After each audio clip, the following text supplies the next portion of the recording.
Hello guys, welcome to Abhishek Jha classes. क्या हाल चाल है दोस्तों? सर सब बढ़िया, सब मजे में। ईएनवीएस का एक नया चैप्टर हम लोग स्टार्ट करने वाले हैं, डिजास्टर अवेयरनेस। यहाँ पे डिफरेंट टाइप्स के डिजास्टर के बारे में पढ़ेंगे, जैसे कि साइक्लोन हो गया, सुनामी हो गया। आज का लेक्चर आप लोगों को बहुत मजेदार लेक्चर लगने वाला है, बिकॉज ये लेंथी लेक्चर होने वाला है, बहुत इंटरेस्टिंग लेक्चर होने वाला है। पिक्चर्स के हेल्प से, वीडियोस के हेल्प से, एनिमेशन के हेल्प से आप लोगों को सब बताया जाएगा दोस्तों। आज का ये जो लेक्चर है दोस्तों, डिजास्टर अवेयरनेस के ऊपर है कि कितने टाइप के डिजास्टर होते हैं, हजार्ड्स क्या होते हैं, डिजास्टर क्या होते हैं, साइक्लोन क्या होता है, सुनामी क्या होता है, कोविड-19 क्या होता है, केदारनाथ फ्लड, सब चीज के बारे में आज आप लोगों को पता लगने वाला है दोस्तों। सो जरा दिल थाम के बैठिए और एंजॉय कीजिए ये लेक्चर को। चलिए आइए फटाफट से, आज हम लोग क्या करने वाले हैं दोस्तों? आज हम लोग अपना यूनिट नंबर 4 स्टार्ट करने वाले हैं। यूनिट नंबर 4 का लेक्चर नंबर 1 हो जा रहा है। और दोस्तों आशा है, उम्मीद यही है कि हम लोग लेक्चर नंबर 1 में ही, यूनिट नंबर 4 का लेक्चर नंबर 1 में ही, फर्स्ट लेक्चर में ही हम लोग ने इसको खत्म कर देना है। जी बिल्कुल, हमारा टारगेट यही है कि पहला वाला लेक्चर में ही इस चैप्टर को पूरा का पूरा खत्म कर देना है। चलिए आइए फटाफट से, सबसे पहले हम लोग पढ़ेंगे हजार्ड्स का मतलब। हजार्ड्स का मतलब क्या होता है, आइए रीड कीजिए। हजार्ड्स का मतलब क्या होता है? A hazard is a dangerous phenomenon. Hazard यहाँ पे डेंजरस एक फिनोमेनॉन होता है, सब्सटेंसेस, ह्यूमन एक्टिविटी और कंडीशन। हजार्ड मतलब दुर्घटना। अगर हिंदी में बात किया जाए तो हजार्ड का मतलब क्या होता है? दुर्घटना। और हजार्ड जो है वो किसी भी कॉसेस से हो सकता है दोस्तों। ये अपने आप भी हो सकता है, ये नेचुरल कॉसेस से भी हो सकता है, या ह्यूमन इंटेंशन से भी हो सकता है, ह्यूमन एक्टिविटी के कारण भी हो सकता है। और कोई भी कंडीशंस में भाई दुर्घटना तो घट सकती है। इंसान के साथ कोई भी कंडीशन में बेटा दुर्घटना तो घट सकती है, सीधा सा बात है। It may cause loss of life. और हजार्ड से क्या होता है? हजार्ड से किसी का जिंदगी भी जा सकता है, किसी को इंजरी भी हो सकता है, सिंपल सा बात है। और किसी के हेल्थ इंपैक्ट पर भी पड़ सकता है, प्रॉपर्टी डैमेज भी हो सकता है, घर बारी गाड़ी सब चला जाएगा। जब दोस्तों आपके साथ अगर दुर्घटना घटती है ना, तब आपका कोई ठीक नहीं रहता। घर बारी गाड़ी इंसान का सब चला जाता है, इंसान खुद चला जाता है, घर बारी गाड़ी क्या दिक्कत है? तो हजार्ड का मतलब क्या होता है? हजार्ड एक डेंजरस फिनोमेनॉन है। क्या है hazard? Hazard is a dangerous phenomenon, substances, human activity और condition. It may cause loss of life, injury और एनी अदर हेल्थ इंपैक्ट। कुछ भी हेल्थ का इंपैक्ट हो सकता है, या खुद भी इंसान चला जाए, उसको भी तो हजार्ड ही बोलते हैं। बहुत सारे लाइफ चले जाते हैं हजार्ड में, इंजरी होती है, क्लियर है। और यहां पे एनवायरमेंटल डैमेज भी होता है, एनवायरमेंट पे भी डैमेज होता है। जब हजार्ड आता है तब एनवायरमेंट का भी बहुत ज्यादा वो डैमेज होता है, क्लियर है। अब हम लोग पढ़ने वाले हैं टाइप्स ऑफ हजार्ड। हजार्ड के कितने टाइप्स होते हैं? अब हम लोग क्या पढ़ने वाले हैं? Types of hazard. जितना जितना टाइप्स पढ़ा रहा हूं उतना टाइप्स पढ़िएगा, उतना ही टाइप्स लिख के आइएगा एग्जामिनेशन में, ठीक है। जबरदस्ती नहीं लिखना है भाई, जितना पढ़ा रहा हूं उतना पढ़िएगा। सुनिए यहां पे लिख देता हूं, जितना पढ़ा रहा हूं उतना पढ़िएगा। आज मजा आएगा दोस्तों। आज इसके बाद जो टॉपिक होने वाला है, सब कुछ पिक्चर दिखा दिखा के पढ़ाएंगे, याद हो जाएगा आप लोगों को, क्लियर है। चलो आ जाओ, सबसे पहले देखो, सबसे पहले यहां पे क्या लिखा हुआ है? Physical hazard.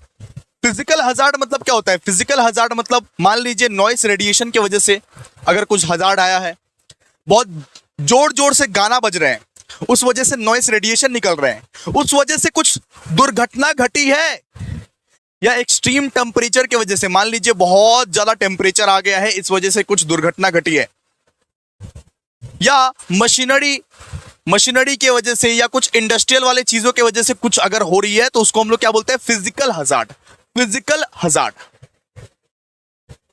So physical hazard में क्या क्या आता है? Noise radiation, extreme temperature, machinery with moving parts, clear है। This includes environmental factor that cause harm. ये ऐसे एक एनवायरमेंटल फैक्टर है जो आप पे अफेक्ट कर सकते हैं, जो ह्यूमंस पे, एनिमल्स पे, एनवायरमेंट पे अफेक्ट कर सकते हैं। इस टाइप के हजार्ड को क्या बोलते हैं? इस टाइप के हजार्ड को बोलते हैं दोस्तों physical hazard. Physical hazard, physical hazard मतलब सीधा सा बात है सर, नॉइस रेडिएशन या तो एक्सट्रीम टेम्परेचर की वजह से जो दुर्घटना घटती है, उसे हम लोग क्या बोलते हैं? फिजिकल हजार्ड, सीधा सा बात है। अब देखिए नेक्स्ट है केमिकल हजार्ड। नेक्स्ट क्या है? Chemical hazard. केमिकल हजार्ड मतलब किसी केमिकल के वजह से, किसी टॉक्सिक केमिकल्स के वजह से। अब मान लीजिए इंडस्ट्री से जो टॉक्सिक केमिकल्स निकल पड़ती है और उसका जो रिएक्शन हो जाता है, इस वजह से जो दुर्घटना घटती है, उसको हम लोग क्या बोलते हैं? Chemical hazard. सो केमिकल हजार्ड बेसिकली हम ह्यूमंस की वजह से ही होती है। टॉक्सिक केमिकल्स या तो कुछ ऐसे सब्सटेंसेस या तो कुछ ऐसे धातु जो एयर में मिक्स हो गए और उसके वजह से हमारी हेल्थ को अफेक्ट कर गया, उन सारे केमिकल्स हजार्ड को बोलते हैं दुर्घटना। ठीक है, तो substances that cause harm due to the chemical properties, मतलब कि केमिकल की वजह से अगर कुछ हजार्ड होती है तो उसे हम लोग क्या बोलते हैं? Chemical hazard. सिंपल सी बात है, केमिकल की वजह से अगर कुछ हजार्ड होती है, कुछ अगर हजार्ड होती है, उसको हम लोग क्या बोलते हैं? Chemical hazard. एग्जांपल्स में लिख दीजिएगा, जैसे कि टॉक्सिक केमिकल्स की वजह से, फ्लेमेबल सब्सटेंसेस की वजह से, जैसे कि धुएं हुए की वजह से। मान लीजिए धुआं उड़ रहा है, आपने सूंघ लिया, आप बीमार पड़ गए उसकी वजह से, ये क्या है? Chemical hazard. ठीक है, इसके बाद वो कोरेसिव मटेरियल्स और रिएक्टिव एजेंट्स। ठीक है, इसके बाद देखिए, इसके बाद कौन सा हजार्ड आता है? इसके बाद आता है biological hazard. Biological hazard. So biological hazard मतलब क्या होता है? जैसे कि बैक्टीरिया हो गया, वायरस हो गया, कुछ फंगी हो गया, माइक्रो ऑर्गेनिज्म हो गया, जैसे कोविड-19 हो गया, ये सब क्या है? Biological hazard. Biological hazard. ठीक है, so biological agents that cause harm, जैसे मच्छर ने काटा, डेंगू हो गया, मलेरिया हो गया, बैक्टीरिया हो गया, ये सब क्या है? ये सब है बायोलॉजिकल हजार्ड। ठीक है, इसके बाद देखिए, इसके बाद ये नहीं पढ़ना है, ये नहीं पढ़ना है, जो आपको पढ़ा रहा हूं वो पढ़िएगा, जो आपको पढ़ा रहा हूं वो पढ़िएगा। इसके बाद है साइकोलॉजिकल हजार्ड। साइकोलॉजिकल हजार्ड आपको मेंटल प्रेशर के वजह से या स्ट्रेस के वजह से जो भी हजार्ड आया है, जो भी दुर्घटना आया है, उसको हम लोग क्या बोलते हैं? Psychological hazard. Factors that affect mental health, कुछ भी आपके मेंटल हेल्थ को अगर अफेक्ट कर रही है, आपको स्ट्रेस दे रही है, हरेसमेंट दे रही है, बुलिंग कर रही है, उस हजार्ड को बोलते हैं, उस दुर्घटना को बोलते हैं psychological hazard. Psychological hazard. Psychological hazard. ठीक है, sorry, physiological hazard. Physiological hazard, मान लीजिए कुछ भी एक ऐसा हजार्ड है, कुछ भी एक ऐसा हजार्ड है जो आपको स्ट्रेस दे रही है, हरासमेंट दे रही है, उस टाइप के हजार्ड को, उस टाइप के दुर्घटना को बोलते हैं बेटा फिजियोलॉजिकल हजार्ड। ठीक है, इसके बाद इन्वायरमेंटल हजार्ड। इन्वायरमेंटल हजार्ड मतलब risk related to the natural and manmade environmental conditions such as natural disaster. मान लीजिए अर्थक्वेक आने वाला है, फ्लड आने वाला है, इन सारी दुर्घटना को क्या बोलते हैं? अर्थक्वेक आने के संकेत है, फ्लड आने के संकेत है, साइक्लोन आने का संकेत है। इन सब सारी दुर्घटना को हम लोग क्या बोलते हैं? Environmental hazard. Environmental hazard. तो हजार्ड के कितने टाइप्स पढ़े सर? 5 टाइप्स आपने पढ़ाए। सबसे पहले फिजिकल हजार्ड, दूसरा केमिकल हजार्ड, केमिकल के वजह से जो दुर्घटना घटती है उसे क्या बोलते हैं? Chemical hazard. फिर third biological hazard. Biological hazard, biological hazard मतलब बैक्टीरिया हो गया, वायरस हो गया, फंगी हो गया। इसके बाद फिजियोलॉजिकल हजार्ड, जो हजार्ड मेरे मेंटल हेल्थ को अफेक्ट कर देगी। जो हजार्ड की वजह से मैं डिप्रेस्ड हो जाऊंगा, जो हजार्ड की वजह से मैं छत पे चला जाऊंगा, जो हजार्ड की वजह से मेरे को गंदे गंदे थॉट्स आएंगे, उसको हम लोग क्या बोलते हैं? Physiological hazard. Physiological hazard. ठीक है, और लास्ट में क्या पढ़े हम लोग ने? लास्ट में सर हम लोग ने पढ़ा एनवायरमेंटल हजार्ड। मान लीजिए अर्थक्वेक आने वाला है, फ्लड आने वाला है, वो टाइप का हजार्ड को क्या बोलते हैं? Environmental hazard. Environmental hazard. Clear है? चलिए आगे बढ़ते हैं, आइए अब हम लोग पढ़ने वाले हैं डिजास्टर। डिजास्टर क्या होता है? डिजास्टर, अब हम लोग पढ़ने वाले हैं डिजास्टर। ठीक है, अब देखिए इसको पढ़िए, यहां पे क्या लिखा हुआ है, आराम से पढ़िएगा, आराम से। A disaster is a sudden, unexpected event that causes significant harm or damage. एक अगर मान लीजिए आपके यहां पे डिजास्टर आ रहा होगा तो क्या आपको फोन करके आएगा? हेलो सुनो मैं आ रहा हूं, ओके? ऐसे फोन करके आता है क्या? आपका नाम मान लीजिए प्रिया है, हेलो प्रिया मैं आ रहा हूं, ओके? खाना बना के रखना। इस तरीके से आता है डिजास्टर? नहीं भाई, सडनली आता है भाई। डिजास्टर जो है वो क्या है? सडन है। आपको याद भी करवा रहा हूं, डिजास्टर सडनली आता है, इसीलिए डिजास्टर को आप क्या बोलते हो? ए disaster is a sudden, unexpected, expect नहीं किए थे, अचानक आ गया, अचानक आके हमारी जिंदगी बर्बाद करके चला गया। सिंपल सा बात है, आप क्या बोलोगे? Disaster is a sudden unexpected event that causes significant harm और डैमेज, जो बहुत बड़ा घाव देके चला जाता है। सर मेरी जिंदगी में तो ऑलरेडी डिजास्टर आ चुका है, एक बाबू आ चुका था और वो बाबू ने बहुत बड़ा घाव देके ऑलरेडी चले गए, उसकी बात नहीं कर रहे हम। लेकिन डिजास्टर भी आपके बाबू की तरह ही है, आपके एक्स बाबू की तरह ही है। वो क्या करती है? अचानक से आते हैं, अनएक्सपेक्टेडली आते हैं और एक बड़ा सा घाव देके चले जाते हैं। ठीक है, एक बड़ा सा डैमेज करके चला जाता है। उसको क्या बोलते हैं? उस इवेंट को क्या बोलते हैं? उस इवेंट को बोलता है डिजास्टर। अचानक से सुनामी आ गया, साइक्लोन आ गया, कोविड-19 आ गया, सैकड़ों हजारों लोगों की जान लेके चला गया, सैकड़ों हजारों लोगों की जान लेके चला गया। उस इवेंट को क्या बोलते हैं? उस स्पेसिफिक इवेंट को क्या बोलते हैं? उस पल को क्या बोलते हैं? उस पल को बोलते हैं बेटा डिजास्टर। ठीक है, it can be something natural, जैसे कि अर्थक्वेक हो सकता है, जैसे फ्लड हो सकता है। फ्लड को भी आप बोल सकते हो डिजास्टर, अर्थक्वेक को भी आप बोल सकते हो, सुनामी को भी आप बोल सकते हो, या हम लोग भी कर सकते हैं, हम लोग भी ला सकते हैं डिजास्टर। कॉस्ट बाय द और कॉस्ट बाय ह्यूमन एक्शन, हमारे वजह से भी होता है। कोविड-19 एक ह्यूमन की वजह से आया था, वुहान वाला। ठीक है, और कॉस्ट बाय ये ह्यूमन एक्शन, जैसे कि केमिकल स्पिल। अगर मान लीजिए केमिकल फैल गया, मान लीजिए एक फैक्ट्री से केमिकल फैल गया, केमिकल स्प्रेड हो गया, उस वजह से जो लोग मरेंगे, उस वजह से जो लोग बीमार होंगे, वो ह्यूमन की वजह से होंगे ना। तो डिजास्टर ह्यूमन भी लाता है, ऐसा नहीं है कि भगवान ही लाता है सिर्फ। ठीक है, अर्थक्वेक और फ्लड को सिर्फ आप डिजास्टर नहीं बोल सकते हो, हम लोग जो लाते हैं डिजास्टर, हम लोगों को भी काउंट किया जाएगा। ह्यूमन एक्शंस की वजह से भी डिजास्टर आता है, जैसे कि मान लीजिए केमिकल स्पिल होने की वजह से जो डिजास्टर आता है, बिल्डिंग कोलैप्स होने की वजह से जो डिजास्टर आता है। एक बिल्डिंग गिरा, उस वजह से क्या होगा? उस वजह से आसपास के सारे बिल्डिंग गिर गए, उस इलाके के सारे बिल्डिंग गिर गए, सारे छोटे छोटे घर गिर गए, कितने लोगों की जानें गई, कितना लोग बीमार पड़ा, कितना लोग बेहोश हुए, कितना लोग इंजोर हुए। ठीक है, जैसे अचानक से बिल्डिंग गिर गई आप लोगों की वजह से ना, ह्यूमन की वजह से। ये ह्यूमन एरर है, ह्यूमन एरर है। ठीक है, तो यहाँ पे देखिए, यहाँ पे क्या लिखा हुआ है? Disaster often result in injuries. Disaster की वजह से क्या होता है? इंजरीज होता है, लॉस ऑफ लाइफ होता है, लोग अपनी जान गंवा देते हैं, इंजरी होता है, major disruptions to normal life and require immediate action to help those affected. Simple सा बात है, जिसको हुआ है, जो डिजास्टर की वजह से अफेक्टेड हुआ है, उनके लिए जल्दी से जल्दी एक्शन लेना पड़ता है, हॉस्पिटल भेजना पड़ता है। सिंपल सा बात है, क्लियर है? तो मतलब कि डिजास्टर का मतलब कि समझे, डिजास्टर सडनली आता है, अचानक से पहुंचता है।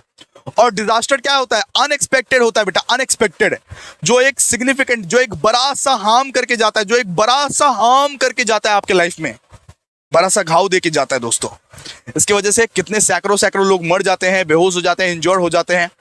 और डिजास्टर अर्थक्वेक, फ्लड से भी होता है और केमिकल स्पिल से भी होता है, केमिकल स्पिल से भी होता है। ठीक है, केमिकल स्पिल्स के कारण भी होता है।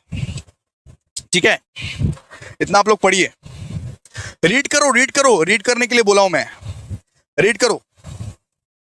आप लोग को रीड करने के लिए देना पड़ेगा, आप लोग घर में पढ़ते नहीं हो, इसको पढ़ के याद करो फटाफट से, जल्दी, फिर आगे बढ़ते हैं।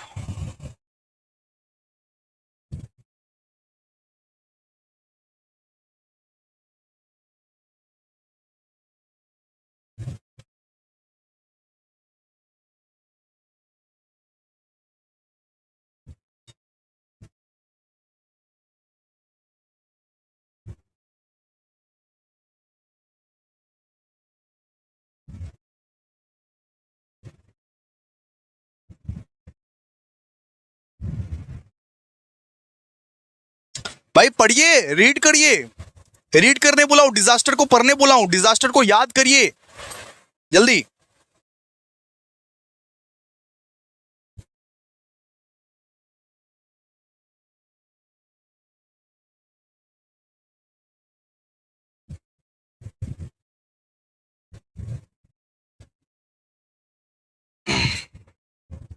चलिए अब आगे बढ़ते हैं।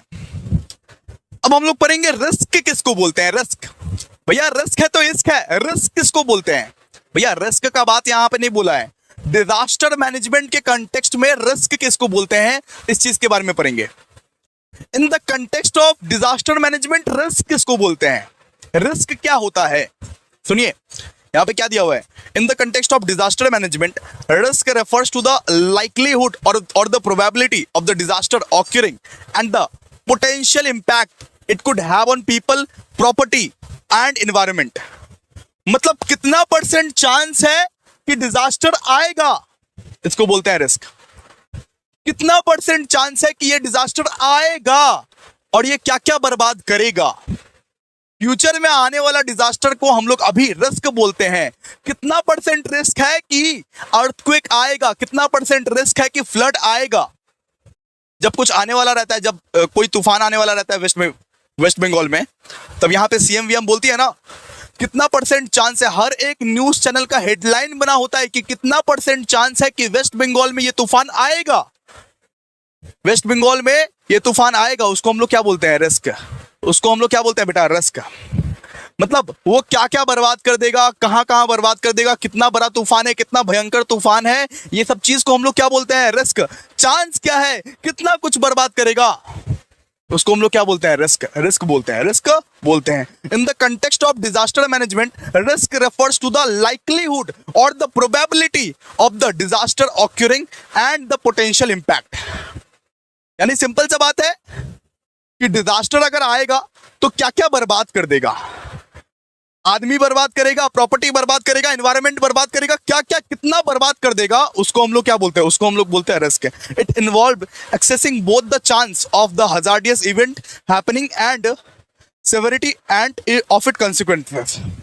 सिंपल सा बात है, जब कोई तूफान आने वाला रहता है, जैसे हमारे वेस्ट बंगाल में ही इतना तूफान आता रहता है, तो आप लोग एक सप्ताह पहले से न्यूज चैनल में देखते हो ना कि एतो परसेंट चांस आछे ए तूफानटा मतलब कि ये कर देगा, वो कर देगा, इतना कुछ तबाही मचाएगा, बहुत बड़ा तूफान है, हाई चांसेस है कि एक दिन तक पूरा वो तूफान रहेगा, एक दिन तक पूरा कोलकाता डूब जाएगा। इस तरीके से आप देखते हो ना, इसको बोलते हैं रिस्क। वो एक रिस्क है, वो एक रिस्क फैक्टर है।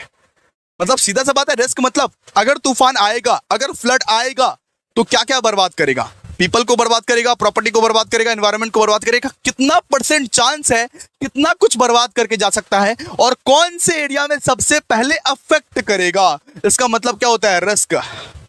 इसका मतलब क्या होता है, रिस्क। अब पढ़ेंगे वल्नरेबिलिटी। अब पढ़ेंगे हम लोग वल्नरेबिलिटी। वल्नरेबिलिटी मतलब क्या हो गया, वल्नरेबिलिटी मतलब हो गया, सिंपल सा बात है, अगर सिंपल सा बात है, तूफान आया, अगर फ्लड आया तो सबसे पहले बर्बाद किसको करेगा। अगर तूफान आ गया फ्यूचर में तो सबसे पहले बर्बाद किसको करेगा। इसका मतलब क्या है, मतलब कि vulnerability. In simple terms vulnerability means being at risk of being harmed और अफेक्टेड बाय समथिंग। सिंपल सा बात है, वल्नरेबिलिटी का सबसे पहला अफेक्ट किस पे होगा, सबसे पहला वार किस पे होगा, इसको बोलते हैं वल्नरेबिलिटी।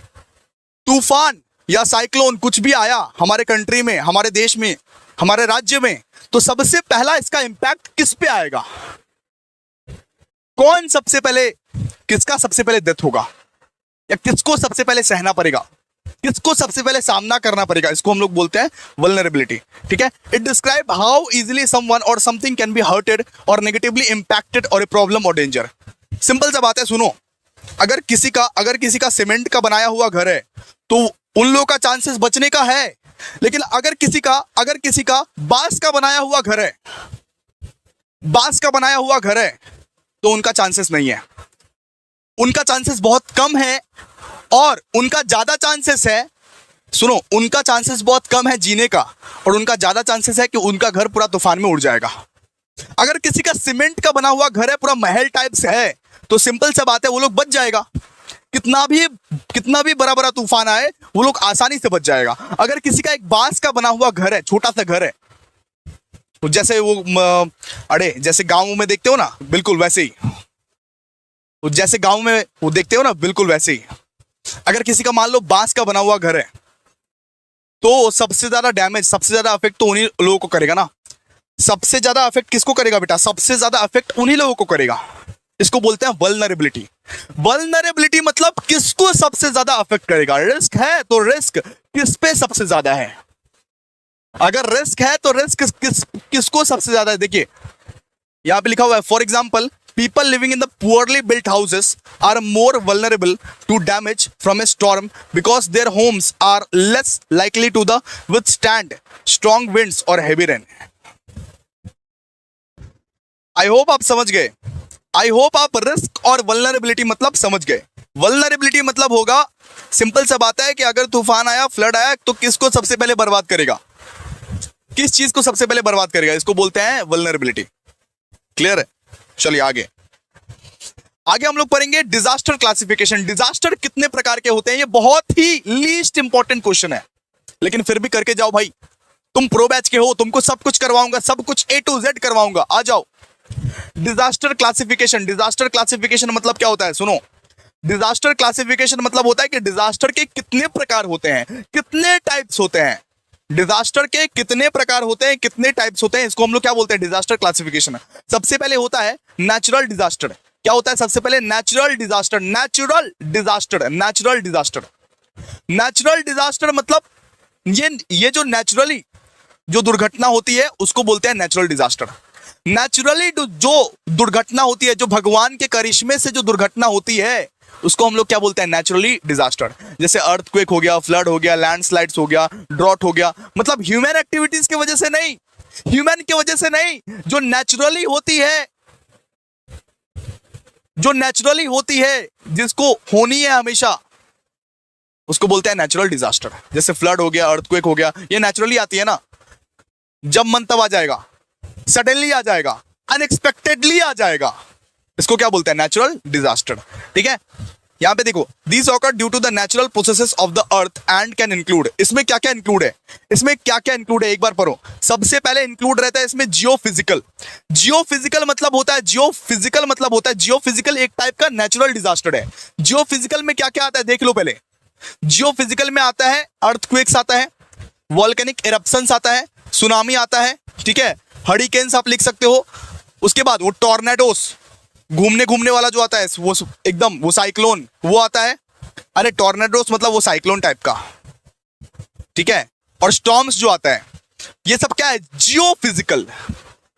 नेचुरल डिजास्टर के भी बहुत सारे प्रकार है दोस्तों, नेचुरल डिजास्टर के भी बहुत सारे प्रकार है। सबसे पहले आता है जियोफिजिकल। जियोफिजिकल में क्या आता है सर? सबसे पहले आता है जियोफिजिकल में earthquake, volcanic eruption, tsunami, hurricanes, cyclone, वाइक्लोन, या तो स्टॉर्म बोल सकते हो आप, स्टॉर्म बोल सकते हो, ठीक है। अच्छा, इसके बाद हाइड्रोलॉजिकल। इसके बाद क्या आता है? हाइड्रोलॉजिकल। नेचुरल डिजास्टर के 4 टाइप्स है दोस्तों, एक आता है जियोफिजिकल, एक आता है हाइड्रोलॉजिकल। हाइड्रोलॉजिकल के अंदर आता है फ्लड और लैंडस्लाइड, इतना ही आप लिख देना, ठीक है। फ्लड और लैंडस्लाइड, इन सबको मत लिखो। फ्लड और लैंडस्लाइड कहां पे आता है? हाइड्रोलॉजिकल के अंदर, ठीक है। इसके बाद आता है क्लाइमेटोलॉजिकल। क्लाइमेट के वजह से जो डिजास्टर आता है उसको बोलते हैं क्लाइमेटोलॉजिकल। क्लाइमेट की वजह से जो डिजास्टर आता है बेटा, ओ हेलो आपसे बात कर रहा हूं, क्लाइमेट की वजह से जो डिजास्टर आता है उसको बोलते हैं क्लाइमेटोलॉजिकल। जैसे कि ड्राउट आ गया, वाइल्ड फायर आ गया, एक्सट्रीम टेम्परेचर की वजह से जो होता है नॉर्मली, इन सब दुर्घटना को बोलते हैं क्लाइमेटोलॉजिकल, ठीक है। इसके बाद आता है बायोलॉजिकल। सर बायोलॉजिकल मतलब पैंडेमिक्स आ गया, कोविड-19, एपिडेमिक्स, इंसेक्ट मतलब इन्फेक्शंस, एपिडेमिक्स आ गया या पैंडेमिक्स आ गया, इन सब को हम लोग क्या बोलते हैं? बायोलॉजिकल। नेचुरल में 4 टाइप्स होते हैं, बताओ, जोर से चिल्लाओ अपने घर में। नेचुरल डिजास्टर के 4 टाइप्स होते हैं, एक होते हैं जियोफिजिकल, एक होते हैं हाइड्रोलॉजिकल, एक होते हैं क्लाइमेटोलॉजिकल, एक होते हैं बायोलॉजिकल। एमसीक्यू में पूछेगा भाई, एमसीक्यू में पूछेगा, मजाक नहीं कर रहा हूं मैं, यहां पे मजाक करता हुआ दिख रहा हूं क्या? एमसीक्यू में ये सब पूछेगा। सबसे पहले क्या आएगा? जियोफिजिकल में क्या क्या आएगा? अर्थक्वेक आएगा, वोल्केनो एरप्शन आएगा, सुनामी आएगा, हरिकेन्स, साइक्लोन, या तो टॉर्नेडोस या तो स्टॉर्म्स। फिर आएगा हाइड्रोलॉजिकल में क्या क्या आता है? फ्लड्स आता है, लैंडस्लाइड आता है, ये क्या है? हाइड्रोलॉजिकल। फिर आता है क्लाइमेटोलॉजिकल, क्लाइमेट की वजह से जो डिजास्टर आती है उसको क्या बोलते हैं, क्लाइमेटोलॉजिकल, जैसे ड्राउट्स हो गया, वाइल्ड फायर हो गया, ठीक है। इसके बाद क्या आता है सर, बायोलॉजिकल, बायोलॉजिकल जैसे एपिडेमिक्स या पेंडेमिक्स, ये सब बायोलॉजिकल में आता है, ठीक है। तो नेचुरल डिजास्टर तो हम लोग पढ़ लिया आराम से। सबसे पहले हम लोग ने क्या पढ़ा, सबसे पहले हम लोग ने पढ़ा नेचुरल डिजास्टर। इसके बाद हम अभी पढ़ेंगे मैन मेड डिजास्टर। सुनो, डिजास्टर क्लासिफिकेशन के बारे में पढ़ रहे हैं। डिजास्टर कितने तरीके से क्लासिफाई हो सकता है, एक तो नेचुरल डिजास्टर, एक मैन मेड डिजास्टर, एक मिक्स, एक दोनों का मिक्स, ठीक है। तो अब देखो मैन मेड डिजास्टर में क्या क्या आता है। मैन मेड डिजास्टर में आता है सबसे पहले वो टेक्नोलॉजिकल। मान लीजिए इंडस्ट्री में मेरे से कुछ एक्सीडेंट हो गया, कुछ ऐसा केमिकल है जो स्प्रेड हो गया पूरा दुनिया में, हमारे एरिया में, उस वजह से जो एक्सीडेंट्स होते हैं, वो वैसे टाइप्स के जो एक्सीडेंट्स होते हैं वो ह्यूमन एक्टिविटीज की वजह से होते हैं, ह्यूमन ने किए रहते हैं, ह्यूमन ने वो डिजास्टर लाया होता है। जैसे कोविड-19 किसने लाया था सर, ह्यूमन ने लाया था, ह्यूमन ने लाया था। सर सबसे पहला टाइप होता है टेक्नोलॉजिकल मतलब क्या होता है, इंडस्ट्रियल एक्सीडेंट्स, केमिकल स्पिल्स या तो न्यूक्लियर एक्सीडेंट, ये सब किस में आता है, ये सब आता है टेक्नोलॉजिकल में, ठीक है। इसके बाद एनवायरमेंटल डिग्रेडेशन मतलब डिफॉरेस्टेशन के कारण या मतलब कि पोल्यूशन के कारण या हैबिटेट डिस्ट्रक्शन के कारण जो भी हजार्ड आता है उसको बोलते हैं environmental degradation hazard. Man made में क्या क्या आता है सर, एक आता है वो टेक्नोलॉजिकल, एक आता है एनवायरमेंटल डिग्रेडेशन, एक आता है सोशियो पॉलिटिकल। मान लो आतंकवाद अगर फैल गई तो सैकड़ों लोग मरेंगे ना, वो भी तो एक डिजास्टर ही है। कन्फ्लिक्ट हो गया, आर्म्ड कन्फ्लिक्ट, गुंडे लोग बंदूकबाजी कर रहे हैं, वो भी तो एक डिजास्टर ही है ना बेटा। ये क्या है, मैन मेड डिजास्टर, इसको क्या बोलते हो, मैन मेड डिजास्टर, ठीक है। तो मैन मेड डिजास्टर के कितने टाइप्स, एक होता है टेक्नोलॉजिकल। सर टेक्नोलॉजिकल मतलब इंडस्ट्रीज में कुछ अगर गड़बड़ी हो गई, मतलब कि केमिकल वेमिकल अगर फैल गया, न्यूक्लियर एक्सीडेंट अगर हो गया, तो वो आता है टेक्नोलॉजिकल के अंदर। इसके बाद एनवायरमेंटल डिग्रेडेशन, एनवायरमेंट में जो हम बहुत ज्यादा पोल्यूशन फैलाते हैं, डिफॉरेस्टेशन करते हैं, हैबिटेट डिस्ट्रक्शन करते हैं, इस वजह से अगर कुछ हैजार्ड आया तो वो आया एनवायरमेंटल डिग्रेडेशन। इसके बाद सोशो मतलब कि पॉलिटिकल मतलब आतंकवादी की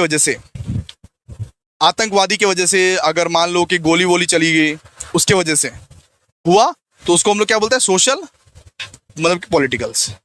इसके बाद आ गया कम्प्लेक्स इमरजेंसीज मतलब इमरजेंसी मतलब क्या है, mixture of natural and man made factors, मतलब हमारी भी गलती है और नेचुरली भी आ गया वो डिजास्टर। अर्थक्वेक भी हो रहा है और हम लोग भी यहाँ पे गलती कर रहे हैं,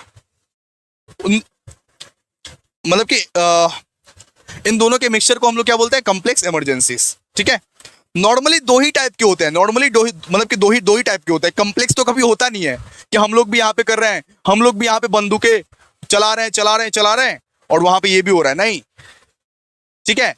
तो डिजास्टर क्लासिफिकेशन में आप लोग क्या क्या बोलोगे, डिजास्टर क्लासिफिकेशन देखो, नेचुरल डिजास्टर लिख देना और मैनमेड डिजास्टर लिख देना। चलो फ्लड के बारे में बात करते हैं। फ्लड क्या होता है, सुनो, फ्लड को ना आप मीनिंग याद करना, सिर्फ मीनिंग याद करना और कुछ नहीं, सिर्फ मीनिंग याद करना।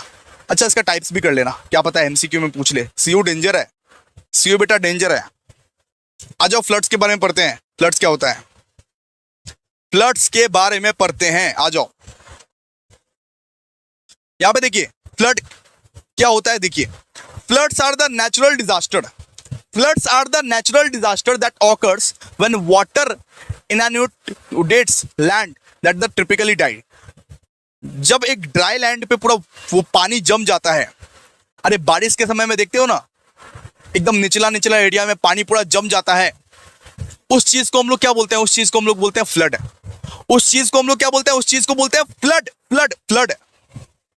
फ्लड क्या है, फ्लड एक नेचुरल डिजास्टर है।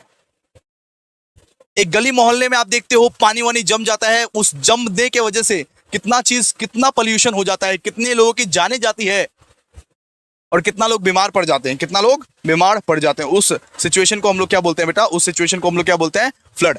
देखिए एग्जांपल देखिए बिल्कुल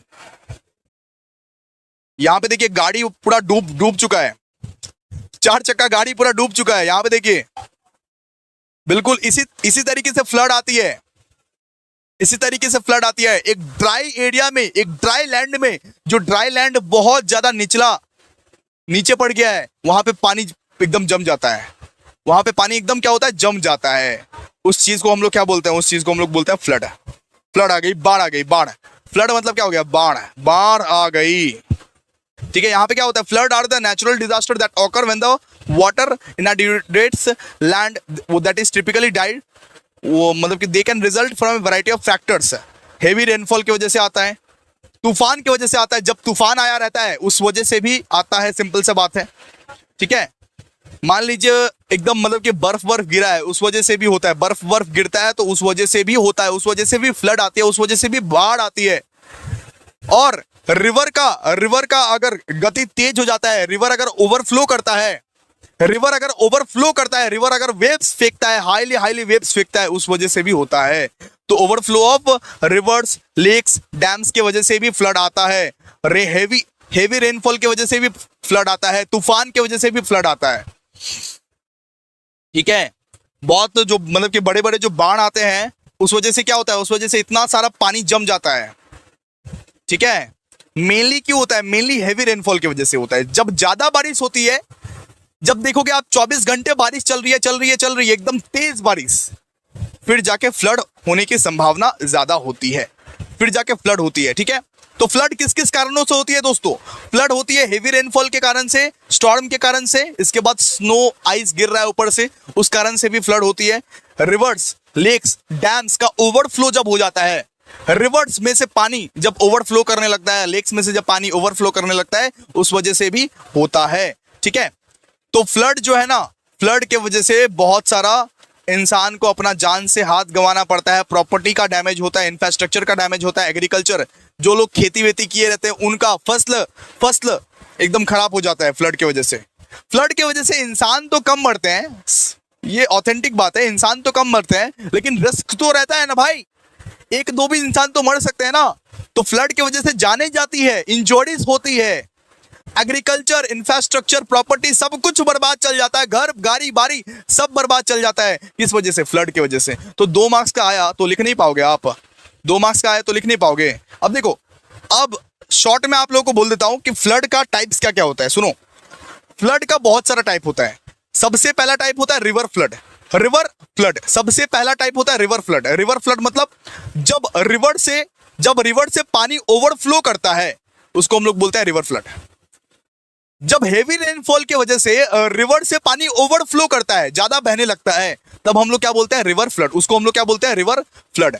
इसके बाद फ्लैश फ्लड। फ्लैश फ्लड मतलब क्या होता है, सडन, अचानक आ गया, अचानक एक बार आ गया, अचानक एक बार आ गया। जैसे कि अभी हम अचानक बैठे हुए हैं, बाहर मतलब मेरे विंडोज के बाहर देख रहे हैं, अरे बाप रे बाप, बहुत ज्यादा बाढ़ आ गया, अचानक तूफान आने लगा, अचानक बारिश होने लगा, 24 घंटे तक बारिश चली, उसको क्या बोलते हैं, फ्लैश फ्लड। फ्लैश फ्लड, किसी को भी अंदाजा नहीं था इस चीज के बारे में, कोई न्यूज चैनल, कोई मीडिया ने कुछ भी नहीं बोला था, अचानक से जो फ्लड आता है उसको क्या बोलते हैं, flash flood. Flash flood. Coastal flood, coastal floods high tides की वजह से आती है, स्टॉर्म सर्जेस की वजह से आती है, तूफान उफान की वजह से या साइक्लोन की वजह से आती है जो फ्लड, उसको बोलते हैं कोस्टल फ्लड। Coastal flood. और अर्बन फ्लड मतलब क्या होता है, अर्बन फ्लड मतलब प्रॉपर आपके ड्रेनेज सिस्टम नहीं रहेगी, आपके एरिया में प्रॉपर ड्रेन वाला सिस्टम नहीं रहेगा। ठीक है, तो भाई कुछ मतलब कि कोई एरिया ऐसा है ना भाई, कोई एरिया ऐसा है ना कि 2 घंटा बारिश होती है उसमें ही जम जाती है, 2 घंटा बारिश होती है उसमें ही जम जाती है, उसको क्या बोलते हैं, अर्बन फ्लड। ठीक है, मान लीजिए प्रॉपर ड्रेनेज सिस्टम नहीं है, वो पानी जाएगा कहां, फिर तो वो जमा रहेगा। ठीक है, तो फ्लड का कितना प्रकार होता है, फ्लड का 4 प्रकार होता है, देख लीजिए। ठीक है, रिवर फ्लड, उसके बाद फ्लैश फ्लड, जो सडनली आ जाता है, अनएक्सपेक्टेडली आ जाता है, उसको बोलते हैं फ्लैश फ्लड। इसके बाद कोस्टल फ्लड। ठीक है, इसके बाद अर्बन फ्लड।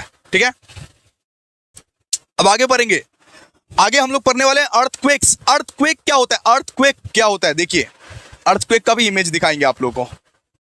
अर्थक्वेक जब आता है तब बिल्डिंग, बड़े बड़े मॉन्यूमेंट्स गिर जाते हैं दोस्तों, बड़े बड़े बिल्डिंग गिर जाते हैं, बड़े बड़े मॉन्यूमेंट्स, बड़े बड़े बिल्डिंग गिर जाते हैं। आप देख सकते हैं इमेजेस, आप देख सकते हैं, आप इमेजेस आप देख सकते हैं इसको, ठीक है, देखिए ये क्या है, ये सब क्या है, ये सब अर्थक्वेक की वजह से हुआ है। अर्थक्वेक की वजह से ये सब होता है। देखिए बिल्डिंग, मॉन्यूमेंट सब कुछ गिर जाता है, सब कुछ तहस नहस हो जाता है पूरा।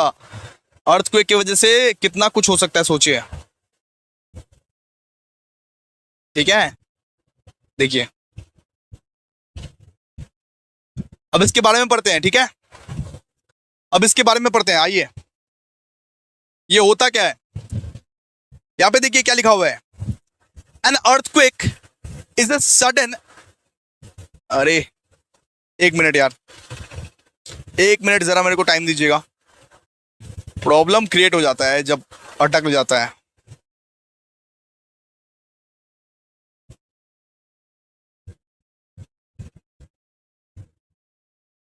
हाँ, अर्थक्वेक क्या होता है? An earthquake is a sudden and rapid shaking of the earth surface. अचानक से अर्थ का जो सरफेस है, निचला वाला जो पार्ट है, वो शेक करने लगा, हिलने लगा, उसको क्या बोलते हैं? अर्थक्वेक। बचपन में होता था ना, अचानक से सब कुछ हिलता हुआ दिख रहा है, मम्मी को बोल दिया मम्मा मम्मा अर्थक्वेक आ रहा है।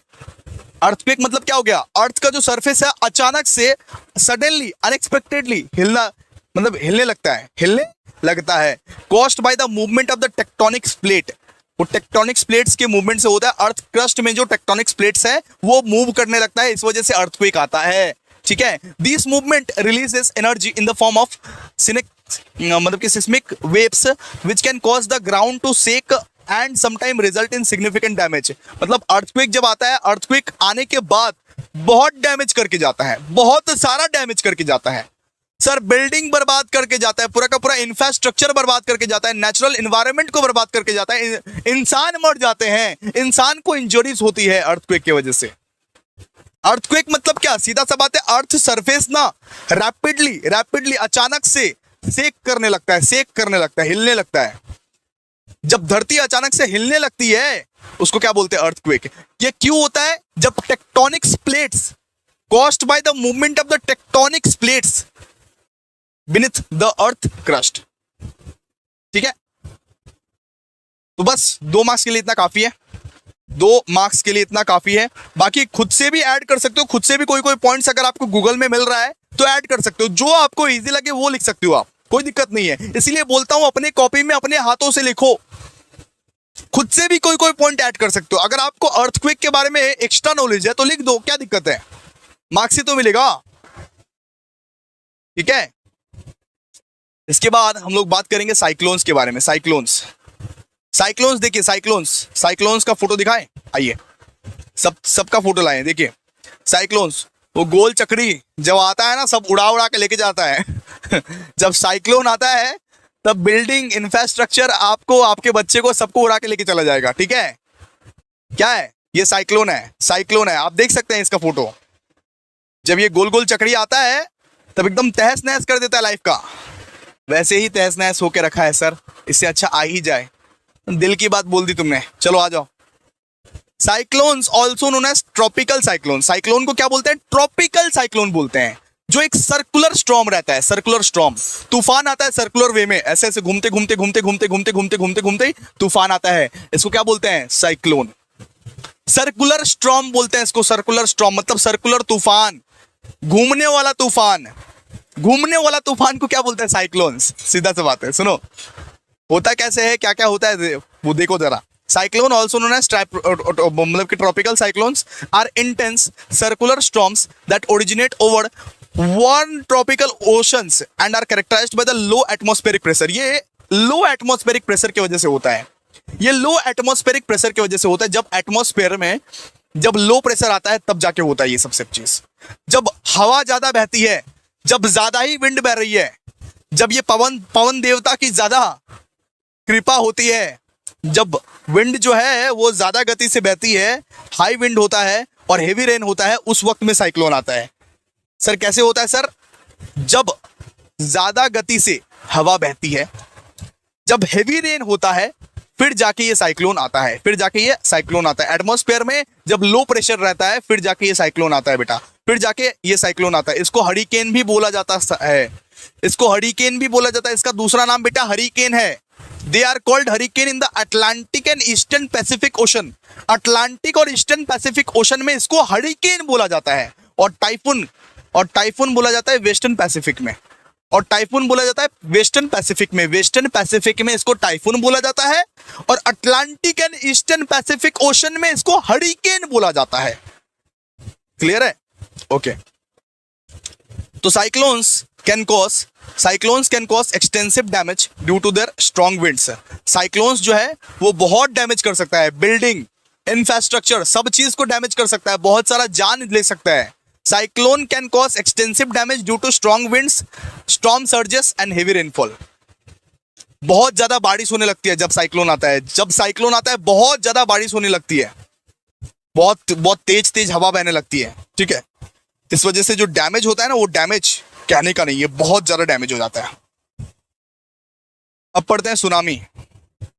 आइए सुनामी का फोटो दिखाते हैं। सुनामी देखे हो? जब सी से हाई वेव्स आते हैं ना, जब समुंदर से एकदम हाई वेव्स आता है, फिर सुनामी जनरेट होता है दोस्तों। फिर सुनामी जनरेट होता है, उस चीज को हम लोग क्या बोलते हैं? सुनामी। आप देख सकते हो सुनामी, ये आ गया सुनामी। सुनामी आता है ना, एकदम गाड़ी बारी सब कुछ उड़ा के लेके जाता है। ठीक है, देखिए फोटो, देखिए इसका फोटो देखिए, ये है सुनामी।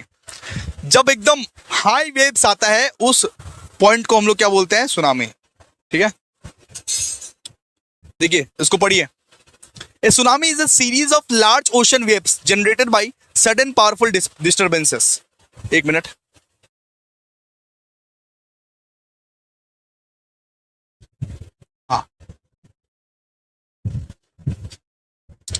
हाँ यहाँ पे क्या लिखा हुआ है? सुनामी। सुनामी मतलब क्या? सुनामी मतलब a tsunami is a series of large ocean waves generated by sudden powerful disturbance such as under water earthquake. मतलब सीधा सा बात है, समुंदर के अंदर अगर अर्थक्वेक आ गया फिर भैया सुनामी आएगा। समुंदर के अंदर अगर अर्थक्वेक आ गया फिर क्या आएगा? सुनामी आएगा। यहाँ पे क्या लिखा हुआ है? A tsunami is a series of large ocean waves. बड़े बड़े ओशन वेव्स जब जनरेट होते हैं और सडनली जनरेट होते हैं, अनएक्सपेक्टेडली जनरेट होते हैं, उस पॉइंट ऑफ टाइम को क्या बोलते हैं? सुनामी। उस पॉइंट ऑफ टाइम में ना सुनामी आता है। उस पॉइंट ऑफ टाइम में क्या आता है? सुनामी आता है। A tsunami is a series of large ocean waves generated by sudden वो powerful disturbances such as under water earthquake. जैसे हो गया अंडर वाटर अर्थक्वेक, वाटर के अंदर ही एकदम अर्थक्वेक आने लगा। ठीक है, वॉल्केनिक इरप्शंस और लैंडस्लाइड, ये सब जो वाटर के अंदर ही आने लगा ना, इसको हम लोग क्या बोलते हैं बेटा? इसको बोलते हैं सुनामी। इसको बोलते हैं सुनामी। वॉल्केनिक इरप्शंस आने लगा या तो लैंडस्लाइड होने लगा, उसकी वजह से इसको हम लोग क्या बोलते हैं? सुनामी। ठीक है, अचानक से वो सुनामी आता है, अचानक से वो जो ओशंस है, अचानक से समुंदर सब है जो, वहां से हाई वेव्स फेंकने लगते हैं, लार्ज वेव्स फेंकने लगते हैं suddenly, unexpectedly. These waves travel at high speed. और भाई बहुत ज्यादा वो तेज रफ्तार में ये ट्रैवल करता है। ये जो वेव्स है, ये जो पानी के जो वेव्स है, आप जो देख रहे हैं, ये वेव्स बहुत स्पीड में ट्रैवल करते हैं, बहुत स्पीड में। अगर कोई भाग रहा है ना भाई, वो मरने वाला है, सीधा सा बात है, वो मरने वाला है। अगर उसके पीछे वेव्स है, अगर वो भाग रहा है तो वो भाग नहीं पाएगा। जब तक वो भागेगा ना, आके वो चला जाएगा, सीधा सा बात है। So these waves travel at high speeds across the oceans and cause massive flooding and destruction. बहुत बड़ा डिस्ट्रक्शन ला सकता है, बहुत बड़ा भूचाल ला देगा।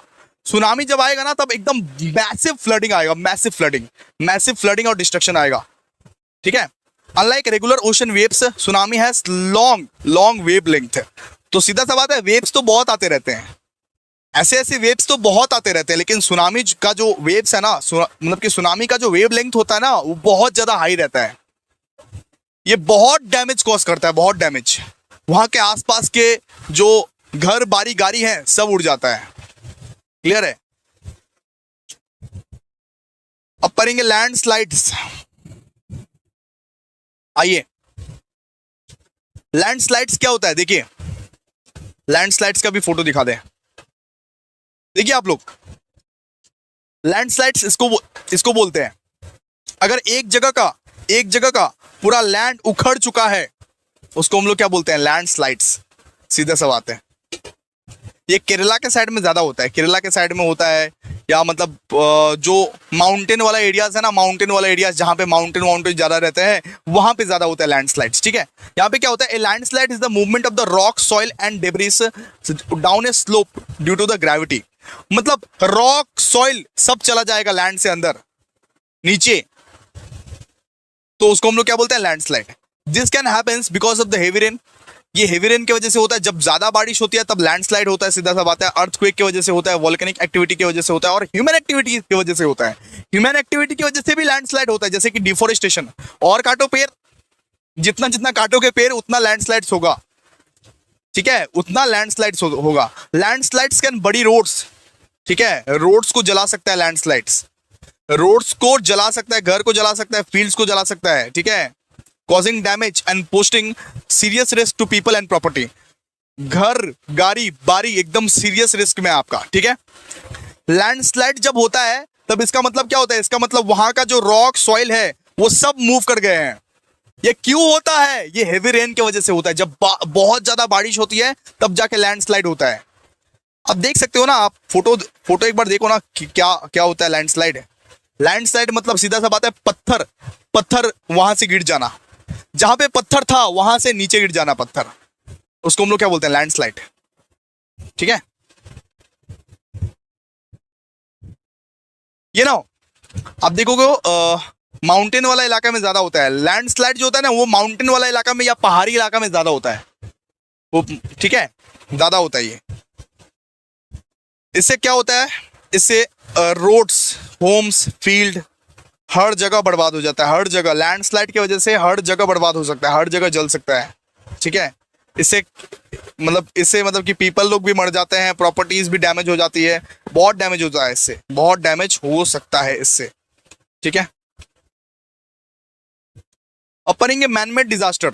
मैनमेड डिजास्टर मतलब हम लोग के वजह से जो खतरा आया है इस एनवायरनमेंट पे, इस नेचर पे, इस कंट्री पे, हम लोगों के वजह से, हम लोगों के करतूत की वजह से जो खतरा आया है उसको बोलते हैं मैनमेड डिजास्टर। हम लोगों के वजह से जो खतरा आता है उसको क्या बोलते हैं, मैनमेड डिजास्टर। तो मैनमेड डिजास्टर देखिए क्या होता है, यहां पे पढ़िए। Manmade disaster is a harmful event caused by the human action. हमारे एक्शंस की वजह से, ह्यूमन एक्शंस की वजह से जो डिजास्टर आता है उसको हम लोग क्या बोलते हैं, मैनमेड डिजास्टर।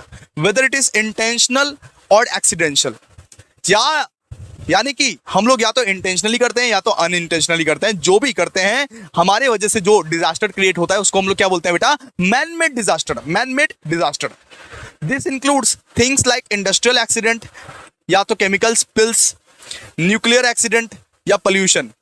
इन सब चीजों में क्या क्या इंक्लूड रहता है, जैसे कि मान लो इंडस्ट्रीज में कुछ ऐसे रिएक्शन फैला दिए, जो रिएक्शन धुएं में मतलब कि बन के उड़ गया, और जो रिएक्शंस की वजह से लोग बीमार पड़ गए, वो क्या है, इंडस्ट्रियल एक्सीडेंट्स।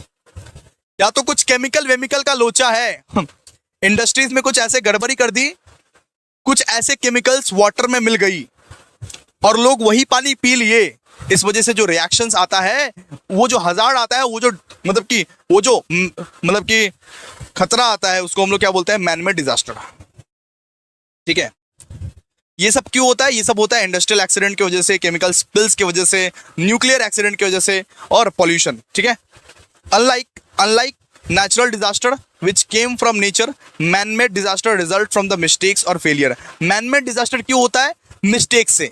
मैंने अगर कुछ गलती कर दी, उस वजह से कुछ अगर दुर्घटना घटती है, उसे क्या बोलते हैं, मैनमेड डिजास्टर। मतलब कि मैनमेड डिजास्टर मतलब ह्यूमन एक्टिविटीज की वजह से अगर कुछ डिजास्टर आई है, उसको हम लोग क्या बोलते हैं, मैनमेड डिजास्टर। ह्यूमन एक्टिविटीज की वजह से अगर कुछ डिजास्टर आई है बेटा, उसको क्या बोलते हैं, मैनमेड डिजास्टर। सीधा सा बात है, in human activities and can severe effect on health, safety and the environment. ठीक है,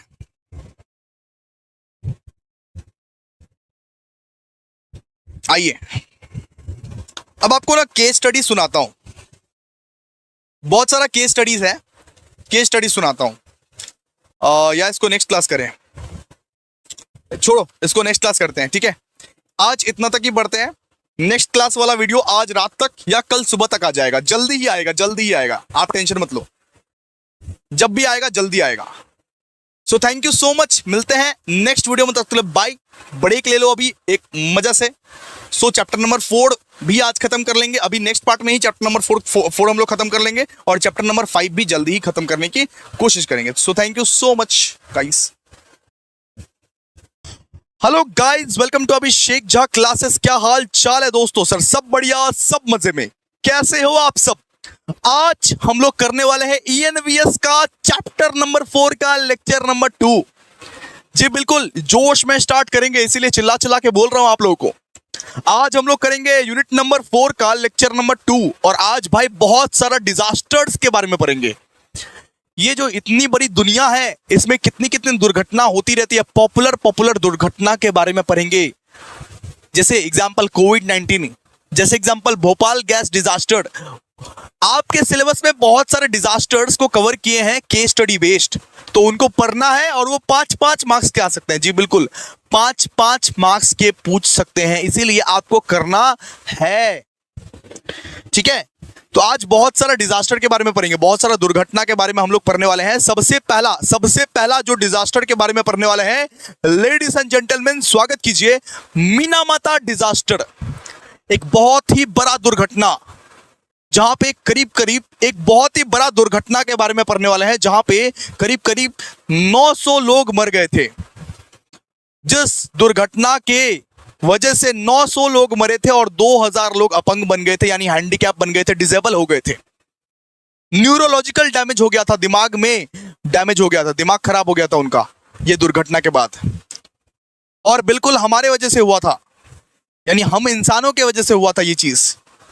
ये नेचुरल नहीं था, ये इंसानों के वजह से हुआ था, ठीक है। तो आइए इसको पहले रीड करिए, इसको पहले पूरा का पूरा रीड करते हैं, समझते हैं, उसके बाद पढ़ेंगे, ठीक है। आइए क्या लिखा हुआ है देखिए। The Minamata disaster was a severe environmental and health crisis. Environment पे बहुत बड़ा इंपैक्ट किया ये, और हेल्थ पे भी बहुत बड़ा इंपैक्ट किया। जैसे कि एक पैंडेमिक होता है ना, बिल्कुल एक पैंडेमिक मतलब कि जैसे था ये, ठीक है। तो मीनामाता डिजास्टर जो था, ये इन्वायरमेंट पे इंपैक्ट तो किया ही किया, इन्वायरमेंट पे इंपैक्ट किया, और आप सबके, हमारे लोगों के हेल्थ पे भी पूरा इंपैक्ट किया। That occurred in the Minamata bay, Japan in the 1950s and 60s। ये मीनामाता डिजास्टर कहां पे हुआ था? मीनामाता डिजास्टर मीनामाता बे में हुआ था, जो कि जापान में पड़ता है। जापान के मीनामाता बे में ये डिजास्टर, ये दुर्घटना हुई थी, जिस वजह से 900 लोग मर गए थे और 2000 से भी ज्यादा लोग अपंग हो गए थे, डिसेबल हो गए थे। और कब हुआ था ये चीज? ये हुआ था 1950-1960, 1950-1960 के बीच में ये मीनामाता डिजास्टर हुआ था। मीनामाता डिजास्टर हुआ था।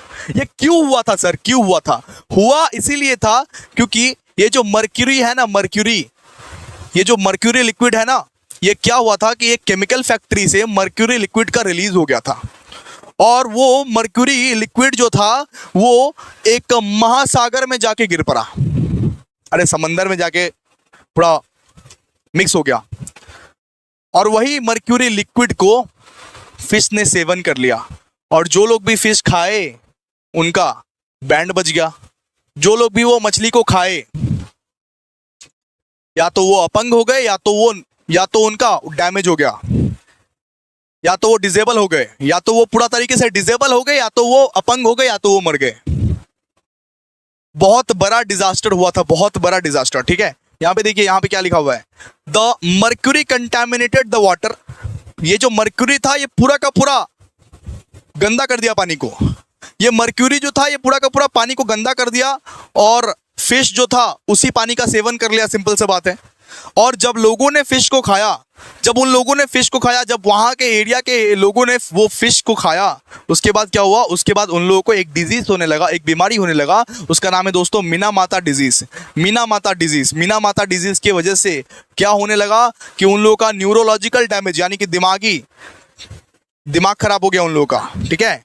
दिमाग खराब हो गया उन लोगों का, नमनेस आ गया, पूरा शरीर ऐसे करके नम हो गया, सुन्न पड़ गया पूरा शरीर, सुन्न पड़ गया पूरा शरीर।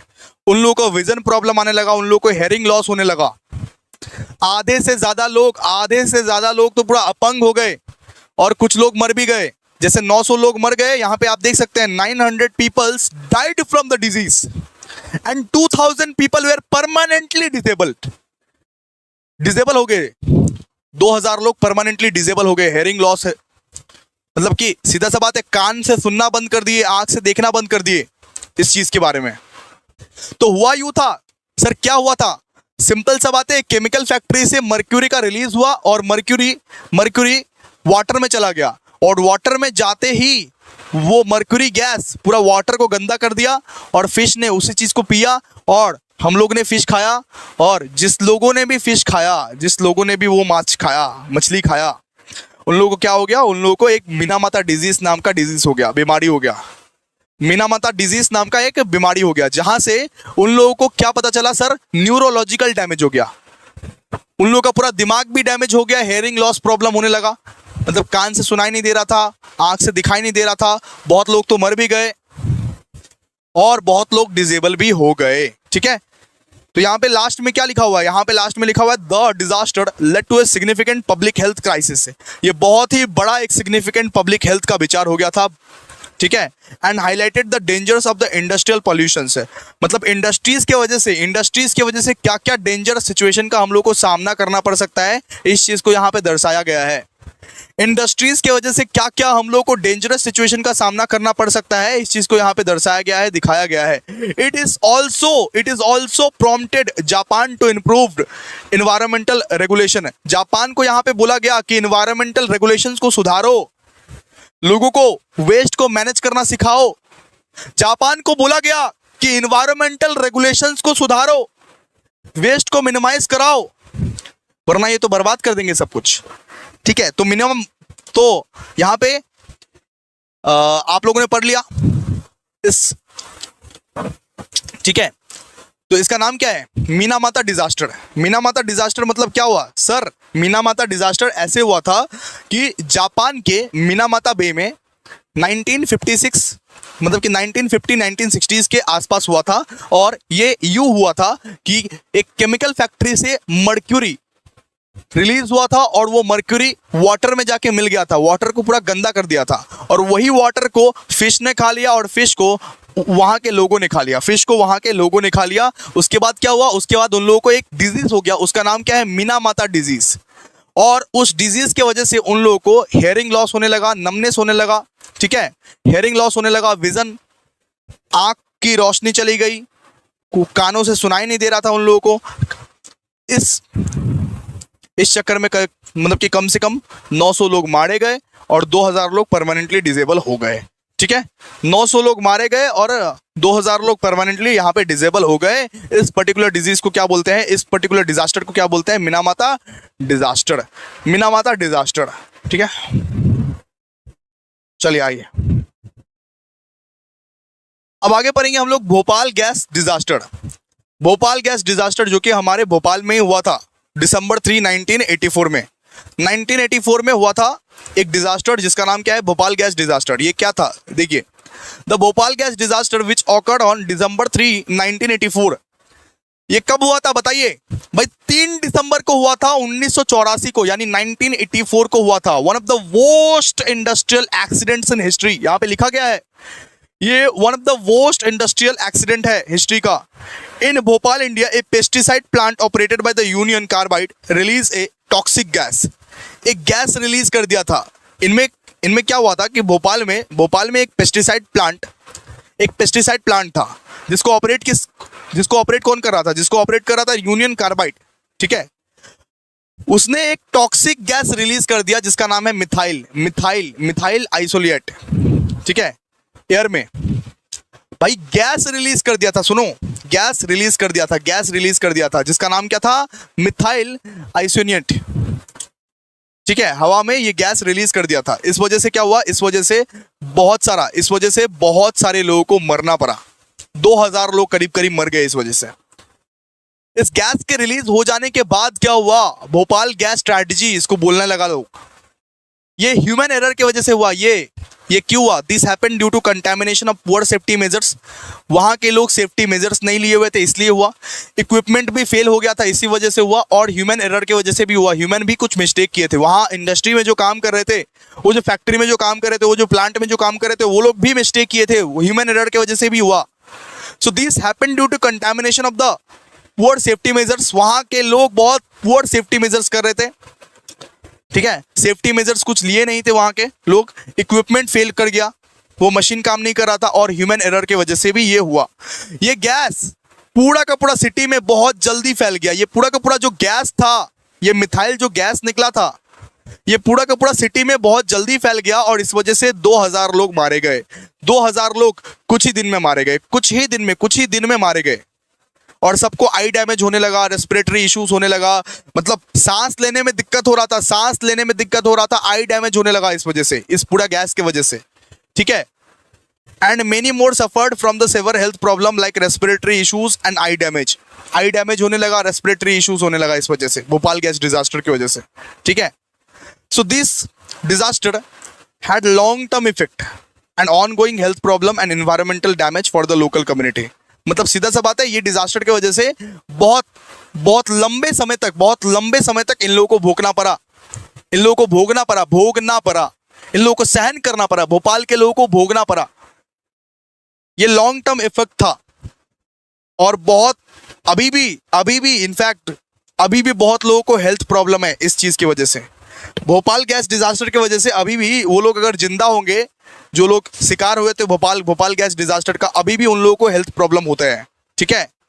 और एनवायरनमेंट का भी बहुत बड़ा डैमेज हुआ था, लोकल कम्युनिटी का भी बहुत बड़ा डैमेज हुआ था। वहां के एरिया के जो लोग थे वो तो मर गए पूरा।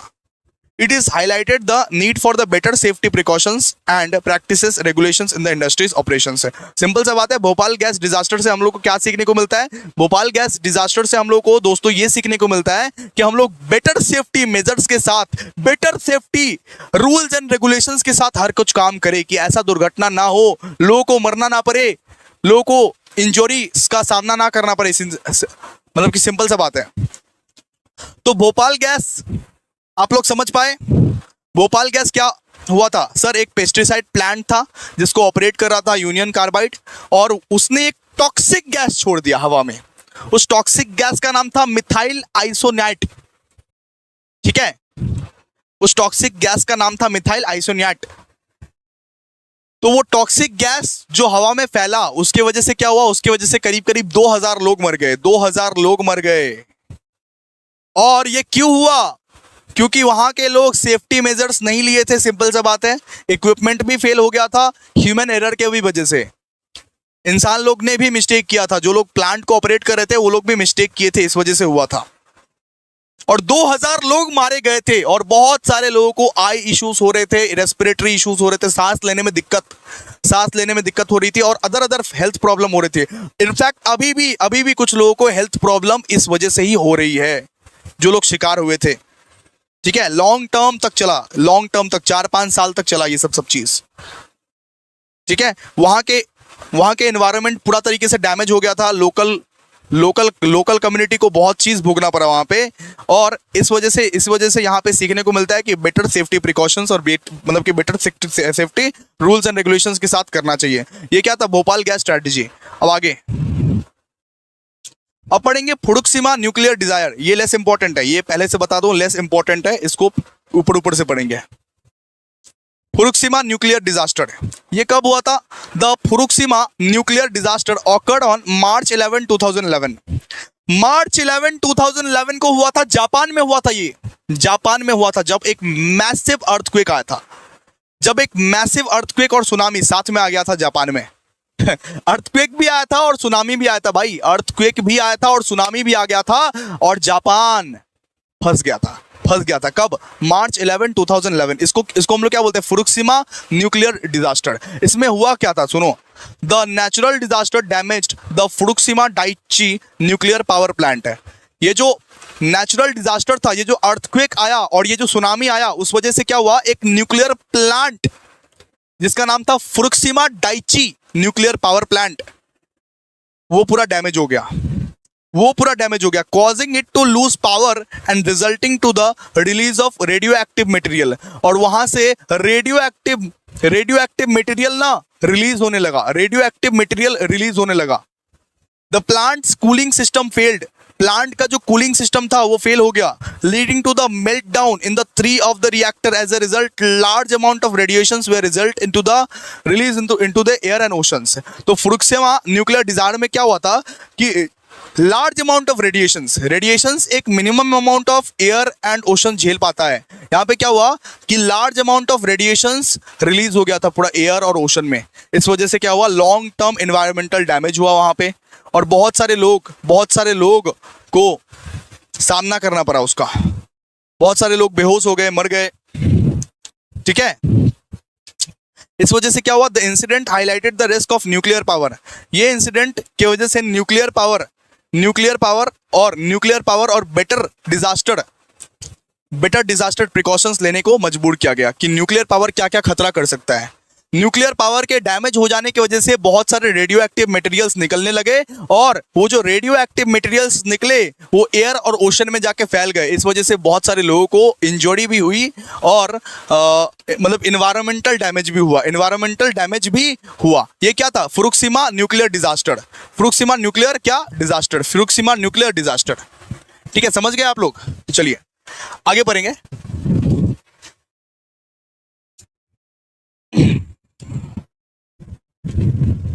तो ये कब हुआ था बेटा, फुकुशिमा न्यूक्लियर डिजास्टर मार्च 11, 2011 में हुआ था. मार्च 11, 2011 में हुआ था, जब एक मैसिव अर्थक्वेक और सुनामी जब स्ट्रक किया था जापान को.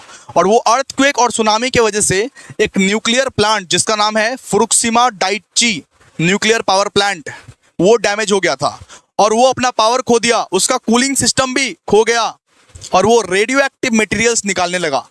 और रेडियो एक्टिव मटेरियल्स ज़्यादा फैलने की वजह से, ज़्यादा एयर और ओशंस में फैलने की वजह से क्या हुआ, इन्वायरमेंटल डैमेज हो गया, पूरा लॉन्ग टर्म इन्वायरमेंटल डैमेज हो गया. वहाँ के लोग जो थे उनको भी इंजरी हो गई, सीधा सा बात है, और बहुत डैमेज हुआ.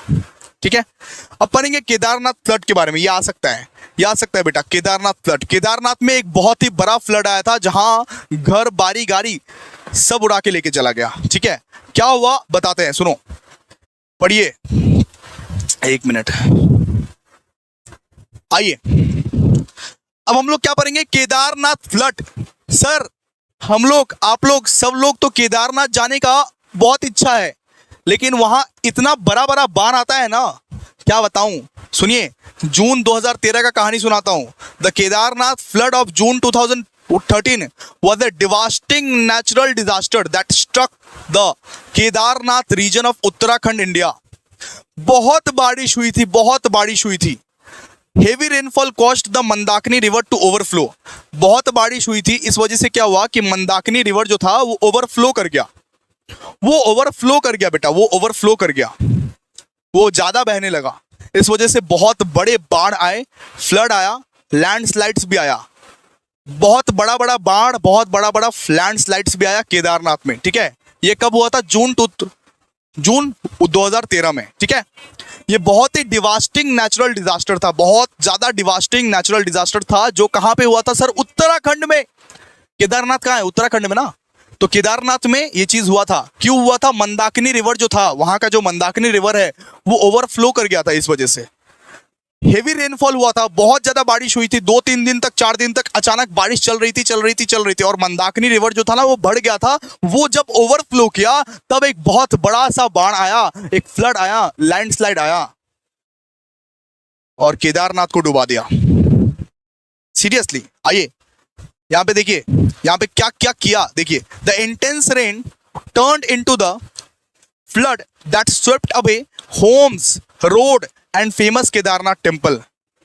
सिंपल सा बात है, वो जो फ्लड आया था ना, घर बारी गाड़ी सब वहां पे धस गया.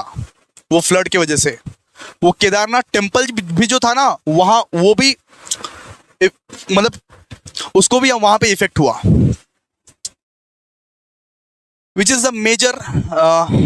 अच्छा, यहाँ पे क्या हुआ कि 1000 of people were trapped and lost their lives. मतलब हजारों लोग या तो मर गए, हजारों लोग को अपनी जान से हाथ धोना पड़ा, और या तो ट्रैप हो गए, स्ट्रक हो गए. अब कहां जाए, अब कौन है हमारा रास्ता. ठीक है, and many more were displaced. और बहुत लोग खो भी गए. उस फ्लड में, उस तूफान में, उस बाढ़ में बहुत लोग खो गए और बहुत इंजरीज हुई, बहुत लोगों ने अपना जान गंवाया उस फ्लड में। So the disaster highlighted the need for the better disaster preparedness and management in the mountain areas. तो ये जो डिजास्टर हुआ था, इस वजह से हम लोगों को अब माउंटेन एरियाज में थोड़ा बहुत बढ़िया तरीके से मैनेजमेंट का नीड है कि ये सब जब डिजास्टर आए तो हम लोग अपने आप को प्रोटेक्ट कर पाए। सिंपल सा बात है, ठीक है। हेवी रेनफॉल्स तो आएगा ही, वहां पे लैंडस्लाइड्स तो आएगा ही। किस तरीके से प्रोटेक्ट कर सकते हैं, उस चीज का पूरा प्रॉपर तरीके से गवर्नमेंट को मैनेज करना चाहिए, गवर्नमेंट को मेजर्स लाना चाहिए, है ना। तो ये क्या था, केदारनाथ फ्लड। केदारनाथ फ्लड कब हुआ था बताओ? जून 2013 में। ये क्या था? Devastating natural disaster. एमसीक्यू के लिए तैयारी करा रहा है। ये कैसे हुआ था? ये उत्तराखंड इंडिया में हुआ था। उत्तराखंड इंडिया में हुआ था जब मंदाकिनी रिवर, जब बहुत ज्यादा बारिश के बाद मंदाकिनी रिवर ओवरफ्लो कर गया था, उस वजह से हुआ था। और ये फ्लड्स आया, लैंडस्लाइड्स आया, उसमें बहुत सारे रोड्स, होम्स और फेमस केदारनाथ टेम्पल्स को भी भसा के लेके चला गया ये फ्लड, ठीक है। इस वजह से हजारों लोग ट्रैप हो गए वहां पे, स्ट्रक हो गए वहां पे कि अब क्या करें, फंस गए। और हजारों लोग वहां पे मर भी गए, हजारों लोगों को वहां पे मर भी गए और बहुत लोग तो खो भी गए, डिस्प्लेस भी हो गए। डिस्प्लेस मतलब खो जाना, ठीक है। तो ये डिजास्टर के बाद बस यही उम्मीद की जा सकती है गवर्नमेंट से कि माउंटेन वाला जो एरिया है उसको सुधारे, उसको प्रॉपर तरीके से मैनेज करे, उसको प्रॉपर तरीके से मैनेजमेंट करे, ठीक है। उसको प्रॉपर तरीके से प्रिपेयर करवाए कि भाई हेवी रेनफॉल आए तो इतना बड़ा बड़ा दुर्घटना ना घटे। ये क्या था? केदारनाथ फ्लड। आगे कोविड-19। जी बिल्कुल, कोविड-19 आप लोगों का फेवरेट। कोविड-19, go corona go, go corona go, go corona go, ठीक है। चलो आ जाओ। ये कैसे आया था बताइए sir? Covid pandemic caused by the SARS-CoV-2 virus. 2019 में वुहान चाइना से ये वायरस क्विकली स्प्रेड हुआ था पूरा दुनिया में। वुहान चाइना से आया था, चाइना के वुहान से आया था ये वायरस, और ये वायरस पूरा क्विकली पूरा वर्ल्ड वाइड में स्प्रेड हो गया भाई। 2-3 महीने के अंदर पूरा वर्ल्ड में स्प्रेड हो गया, पूरा वर्ल्ड में स्प्रेड हो गया, ठीक है। और एक ग्लोबल हेल्थ क्राइसिस आ गया था, ग्लोबल हेल्थ क्राइसिस। इसके वजह से गवर्नमेंट ने क्या किया सर? लॉकडाउन लाया, ट्रैवल रेस्ट्रिक्शंस। हम लोग कभी लॉकडाउन याद है ना, अभी 21 दिन का लॉकडाउन, उसके बाद 2 महीने का, उसके बाद 3 महीने का, 4 महीने का, कितना महीना हम लोग घर में बैठा था, कितना बोरिंग लाइफ हो गया था और कहीं पे घूमने जाने नहीं सकते थे। ट्रैवल रेस्ट्रिक्शंस भी आ गया था और सोशल डिस्टेंसिंग भी आ गया था कि भाई डिस्टेंस बना के रखो, डिस्टेंस बना के रखो, एक हाथ का दूरी सबसे है जरूरी। ये सब नारा वारा लग रहा था ना, बिल्कुल। And social distancing measures to slow the virus speed. Hospital faced immense pressure, hospital में बहुत सारा प्रेशर था। And many countries struggles with the मतलब कि शॉर्टेजेस ऑफ मेडिकल सप्लाई। बहुत सारा कंट्री को मेडिकल सप्लाईज नहीं मिल रहा था, including our country, including my country. वो याद है ना कि पीपीई किट्स के लिए कितना लड़ाई झगड़ा होता था, पीपीई किट्स का कितना शॉर्टेज होता था, एक छोटा सा मास्क का कितना शॉर्टेज होता था। तो हमारे कंट्री में भी मेडिकल सप्लाईज के लिए कितना मारामारी होता था, ठीक है। मारामारी मतलब कितना शॉर्टेज था, सोचे। इस वजह से क्या हुआ? इस वजह से the pandemic had the wide reaching impact including economic downturn. Economy भी यहाँ पे हिला हुआ था, हमारा इकोनॉमी हिल गया था पूरा, ठीक है। जॉब लॉसेस, कितना जॉब लॉस हुआ, कितना लोगों को जॉब से निकाल दिया ये कोविड-19 की वजह से। और हमारे डेली लाइफ में हड़दम मच गई, भूकंप मच गई, तूफान आ गई डेली लाइफ में कि कोविड-19 में बैठे। फर्स्ट फेज में तो बहुत मजा आया था सबको, आया था ना सबको। फर्स्ट फेज में जब 21 दिन का लगा था लॉकडाउन, फिर तो बहुत मजा कर रहे थे, वाह सर, रोज स्नैक्स खा रहे हैं, घर में रह रहे हैं, पापा मम्मी भाई बहन सब फैमिली में है, मजा आ रहा है। लेकिन सेकंड फेज से ना भाई बहुत खराब लगने लगा। जब पापा की जॉब चली गई, जब हम लोग यहाँ पे घर में बैठे हैं, जब हमारा पढ़ाई लिखाई सब छूट गया, तब जाके बहुत खराब लगने लगा। फिर क्या हुआ? हड़दम मच गई डेली लाइफ में, तूफान मच गई डेली लाइफ में। इसके बाद देखो, vaccines were developed at the unprecedented pace, मतलब कि become crucial tool in the controlling the virus. लेकिन एक चीज बढ़िया हुआ हमारे कंट्री में ना, ऐसा हुआ कि वैक्सीन जो है वो बहुत जल्दी आया और लार्ज नंबर ऑफ पीपल्स को हमारे कंट्रीज में वैक्सीन लगाया गया। In a short span of time, in a short span of time, मतलब कि 3 महीने के अंदर अंदर हमारे कंट्री में करीब करीब 80 करोड़ या 70 करोड़ लोगों को वैक्सीन लगवा दिया गया। ठीक है, ये बहुत बड़ा अचीवमेंट था, ये सारा कंट्री से सबसे बड़ा अचीवमेंट इंडिया ने किया था। हमारा जो वैक्सीन था वो 70 to 60 करोड़ मतलब कि 3 महीने के अंदर अंदर सबको लग गया था। ये बहुत बड़ा एक कंट्रोल करने का मतलब कि प्रावधान था। ठीक है, तो कोविड-19 से हम लोग को ये पता चला कि पैंडेमिक कभी भी आ सकता है। अपना हेल्थ केयर को हम लोग को हमेशा स्ट्रांग बना के रखना है। हेल्थ केयर में ज़्यादा पैसा डालना है, हेल्थ केयर और एजुकेशन सेक्टर में सबसे ज़्यादा पैसा डालना है। ये हमें कोविड-19 ने सिखाया है, ये हमें कोरोना ने सिखाया है कि भैया कुछ भी आ जाए, हेल्थ सबसे बड़ा है। Health is wealth, health is wealth. किसने सिखाया सर? कोविड-19 ने सिखाया है, कोविड-19 ने सिखाया है, हेल्थ इज वेल्थ। ठीक है, अब साइक्लोन आइला के बारे में बात करेंगे। आइला जमाइला, साइक्लोन आइला के बारे में बात करेंगे। सुनिए, साइक्लोन आइला क्या है साइक्लोन आइला? ध्यान दीजिए, cyclone Aila was a powerful tropical cyclone. ये पावरफुल साइक्लोन था जो कब आया था सर? मई 2019 को आया था। It formed in the bay of Bengal and made landfall on May 25। मतलब कि मई 25 को आया था ये साइक्लोन आया और बहुत ही तूफान मचाया। ठीक है, यहाँ पे देखिए, मतलब कि bringing heavy rain, strong winds and storm surges, the cyclone cost whispered flooding. बहुत ज़्यादा फ्लडिंग हुआ था, specially in the low lying area of Bangladesh. Low lying area मतलब कि बांग्लादेश मतलब जो निचले वाले एरियाज थे ना, निचले वाले एरियाज बांग्लादेश के, वहाँ पे ज़्यादा साइक्लोन आया था। ठीक है, और बहुत सारे विलेजेस को, होम्स को, और जो रूरल एरियाज के जो घर रहते हैं ना, वो छोटे छोटे घर, उन सबको बर्बाद कर दिया और बहुत सारे क्रॉप्स को भी डिस्ट्रॉय कर दिया। ठीक है, क्रॉप्स को और वो जो विलेजेस को, सब चीज़ को बर्बाद कर दिया। आपका घर एकदम अगर निचला एरिया में है तो ज़्यादा बर्बाद करेगा। साइक्लोन जो आता है ना, साइक्लोन आता है तो सबसे पहले निचला एरिया वाला घर को बर्बाद करता है।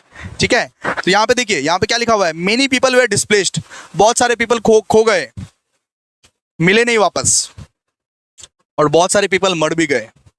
ठीक है, बहुत सारे पीपल को इंजरी भी हो गया। ये सब भी ऐड कर दीजिएगा, ये सब भी लिख दीजिएगा, मार्क्स मिलेगा। सेम ही तो है, हेवी रेन की वजह से हुआ है, फ्लड ज्यादा आया था, लो लाइंग एरिया में आया था, बहुत सारे लोग खो गए, बहुत सारे लोग मर गए, बहुत सारे लोग इंजर्ड हो गए। ये सब लिख दीजिएगा, ऐड कर दीजिएगा। पॉइंट्स ऐड होगा तो एग्जामिनेशन में क्या होगा? मार्क्स मिलेगा बेटा, मार्क्स मिलेगा। सो यहाँ पे क्या हुआ था? There was a significant damage to infrastructure, मतलब इंफ्रास्ट्रक्चर जो है उसका बहुत बड़ा डैमेज हुआ था। मतलब कि बांग्लादेश का जो इंफ्रास्ट्रक्चर था उसका सबसे बड़ा डैमेज हुआ था। ठीक है, सबसे बड़ा उसमें डैमेज हुआ था। The heavy rain also leads to the landslides. Heavy rain की वजह से लैंडस्लाइड्स भी आया था और फर्दर फ्लडिंग भी आया था। मतलब कि भाई बाढ़ भी आ गया था और लैंडस्लाइड्स भी आया था इस तूफान की वजह से, इस साइक्लोन की वजह से। ठीक है, तो इतना आप लोग लिख दीजिएगा। साइक्लोन आइला, ये भी 2 मार्क्स का आएगा, 2 मार्क्स का आएगा। अगर आएगा तो 2 मार्क्स का आएगा। ठीक है, तो ये कब आया था बताओ? ये एकदम पावरफुल ट्रॉपिकल मतलब कि साइक्लोन था जो मई 25 को आया था, बे ऑफ बंगाल में आया था। बे ऑफ बंगाल में लो लाइंग एरियाज में ज़्यादा आया था। इन्होंने विलेजेस को या तो होम्स को पूरा डैमेज कर दिया था और क्रॉप्स को भी पूरा, ये साइक्लोन जो है ये क्रॉप्स को भी डिस्ट्रॉय कर दिया था। बहुत लोग तो डिस्प्लेस हो गए, बहुत लोग इंजर्ड हो गए, बहुत लोग मर गए और इंफ्रास्ट्रक्चर को भी बर्बाद किया। और ये साइक्लोन की वजह से लैंडस्लाइड्स भी आया था और फ्लड्स भी आ गया था, फर्दर फ्लडिंग भी हुआ था। ठीक है, साइक्लोन आइला। इसके बाद हम लोग पढ़ेंगे डिजास्टर मैनेजमेंट। अब डिजास्टर मैनेजमेंट क्या होता है? डिजास्टर को मैनेज कैसे करें? सिंपल सा बात है, डिजास्टर को मैनेज कैसे करें, इसको क्या बोलते हैं? Disaster management. आइए पढ़ते हैं इसको। सो डिजास्टर मैनेजमेंट क्या होता है? Disaster management involves planning, organizing, coordinating resources and to effectively respond and recover from disaster. सीधा सा बात है, डिजास्टर मैनेजमेंट का मतलब सिंपल सा बात है, सबसे पहले प्लान करना कि किस तरीके से डिजास्टर को मैनेज करना है, ऑर्गेनाइज करना, भाई सिर्फ प्लान करने से नहीं होगा, ऑर्गेनाइज करना, ऑर्गेनाइज मतलब इंप्लीमेंट करना और हर एक रिसोर्सेज को कोऑर्डिनेट करना। ठीक है, disaster management involves planning, organizing and coordinating resources and actions to effectively respond to and recover from disaster. जिससे हम लोग डिजास्टर से, कोई भी डिजास्टर से, कोई भी दुर्घटना से आराम से रिकवर कर सकते हैं, आराम से रिकवर कर सकते हैं। इसको क्या बोलते हैं? Disaster management. डिजास्टर मैनेजमेंट मतलब सीधा सा बात है, डिजास्टर से हम लोग किस तरीके से अपने आप को मैनेज करेंगे, डिजास्टर मैनेजमेंट है। डिजास्टर मैनेजमेंट मतलब सीधा सा बात है, प्लान करना कि कौन सा डिजास्टर आने वाला है, इसके रिगार्डिंग हम लोग कैसे लड़ सकते हैं। ठीक है, ऑर्गेनाइज करना और कोऑर्डिनेट करना, प्लानिंग, ऑर्गेनाइजिंग एंड मतलब कि कोऑर्डिनेटिंग रिसोर्सेज एंड एक्शंस। हम लोग को एक्शंस भी लेना पड़ेगा, इंप्लीमेंट भी करना पड़ेगा to effectively respond and recover from disaster. ठीक है, इसमें भाई क्या क्या इंक्लूड रहता है, डिजास्टर मैनेजमेंट में क्या क्या इंक्लूड रहता है? सबसे पहले तो भाई यहाँ पे है मतलब कि प्रिपेयर्डनेस यानी सबसे पहले प्रिपेयर करो, सबसे पहले प्लान को डेवलप करो। सर मतलब कि प्रिपेयर्डनेस मतलब क्या होता है? सर सबसे पहले आपको प्लान को डेवलप करना पड़ेगा, डेवलपिंग प्लान्स, कि ये डिजास्टर से लड़ना कैसे है। सबसे पहले ये पता लगाओ कि भाई ये डिजास्टर से लड़ना कैसे है, प्लान तो बनाओ। इसके बाद ट्रेनिंग दो अपने स्टाफ को। इसके बाद setting up early warning system to anticipate and reduce the impact of disaster. एक अर्ली वार्निंग सिस्टम को जनरेट करो जिससे तो आप वार्न कर पाओ, डिजास्टर आते ही सबको वार्न कर पाओ, जिससे भाई इसका जो इम्पैक्ट है वो रिड्यूस कर पाओ, आप मिनिमाइज कर पाओ। सबसे पहले क्या करना पड़ेगा बेटा? आपको प्रिपेयर करना पड़ेगा। प्रिपेयर्डनेस यानी प्रिपरेशन का स्टेज है ये। प्रिपरेशन में क्या क्या आता है? सबसे पहले आप प्लान को डेवलप करते हो, ट्रेनिंग देते हो और setting up the early warning system. ठीक है, इसके बाद रिस्पॉन्ड करोगे आप। रिस्पॉन्स मतलब मोबिलाइजिंग इमरजेंसी सर्विसेज का यूज करो प्रॉपर तरीके से, इसको बोलते हैं रिस्पॉन्स करना। इमरजेंसी सर्विसेज का यूज करो, इमीडिएट असिस्टेंस का यूज करो और जो भी रिसोर्सेस आपके पास पड़े हुए हैं उस रिसोर्सेस को यूज करो to control disaster, to minimize disaster.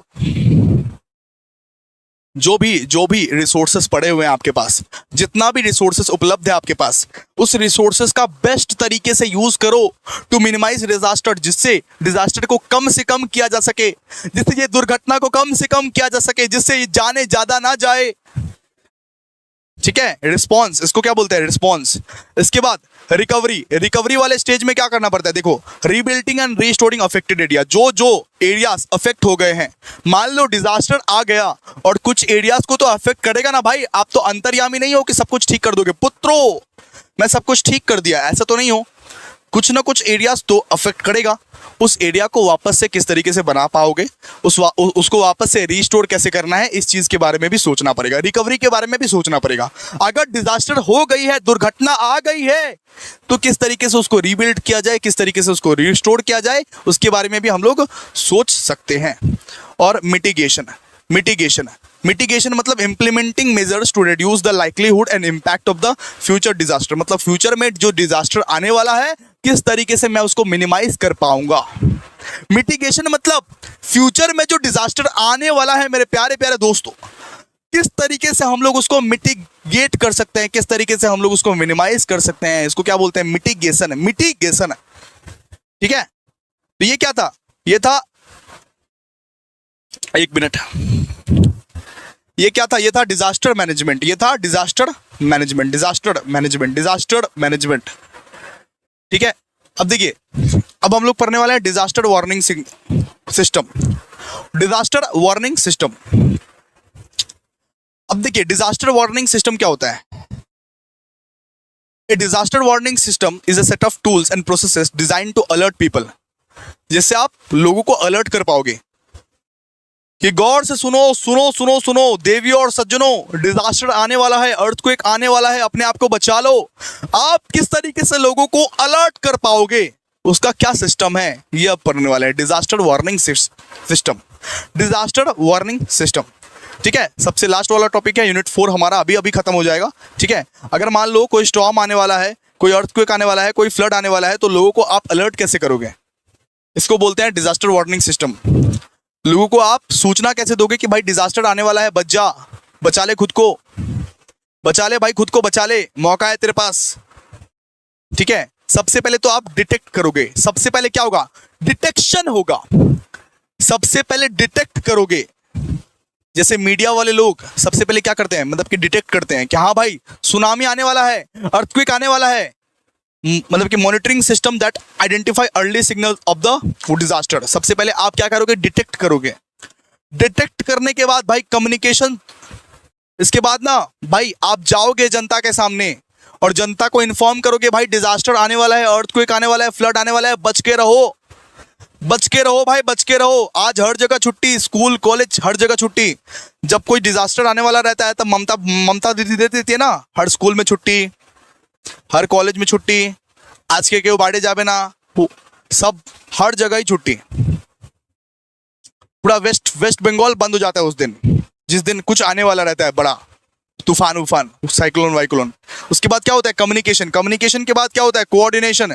Coordination मतलब इमरजेंसी सर्विसेज का हम लोग हेल्प लेते हैं। इमरजेंसी सर्विसेज और गवर्नमेंट एजेंसीज हेल्प लेती है, कोऑर्डिनेट करती है, सारा का सारा रिसोर्सेज का जमावड़ा करती है कि भाई कोई इमरजेंसी में फंसा तो उसको बचाना भी तो है, कोई इमरजेंसी में फंसा तो उसको बचाना भी तो है। तो सारा का सारा इमरजेंसी सर्विसेज उस दिन के लिए इंटीग्रेट हो जाते हैं, मिल जाते हैं। क्लियर है? और उसके बाद क्या होता है?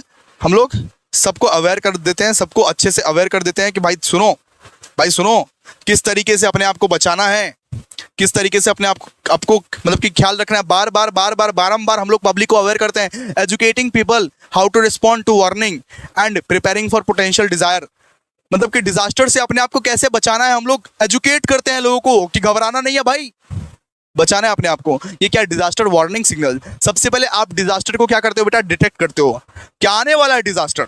इसके बाद कम्युनिकेट करते हो लोगों को, मतलब कि बोलते हो टेक्स्ट से, मैसेज से, मीडिया से बोलते हो कि अर्थक्वेक आने वाला है, तूफान आने वाला है, साइक्लोन आने वाला है, बच के रहो। इसके बाद क्या करते हो? इसके बाद कोऑर्डिनेट करते हैं। कोऑर्डिनेट मतलब सारे के सारे इमरजेंसी सर्विसेज और गवर्नमेंट एजेंसीज अपने अपने रिसोर्सेज को मिलाती है और प्रिपेयर हो जाती है भाई, प्रिपेयर हो जाती है कि हाँ भाई हम तैयार हैं, आओ तूफान। ठीक है? इसके बाद पब्लिक अवेयरनेस, पब्लिक को एजुकेट करना पड़ता है, पब्लिक को एजुकेट करना पड़ता है, वार्निंग देना पड़ता है उनको। ठीक है? कि भाई देखो डिजास्टर आने वाला है, घर में ही रहना और किस तरीके से अपने को बचाना है, सब चीज का एकदम प्रिकॉशंस मतलब कि समझा दिया जाता है पब्लिक को। ठीक है? तो ये क्या है? Disaster warning system. तो ENVS का हम लोगों ने अपना भाई यूनिट नंबर 4 भी खत्म कर दिया। अब यूनिट नंबर 5 जल्दी ही खत्म करेंगे, आज या कल के बीच में ही खत्म कर देंगे। ENVS का सिलेबस भी स्वाहा। सो थैंक यू सो मच। आज का इतना ही क्लास है। ठीक है? सो आज का क्लास इतना ही। So thank you so much. मिलते हैं नेक्स्ट वीडियो में, तब तक के लिए बाय।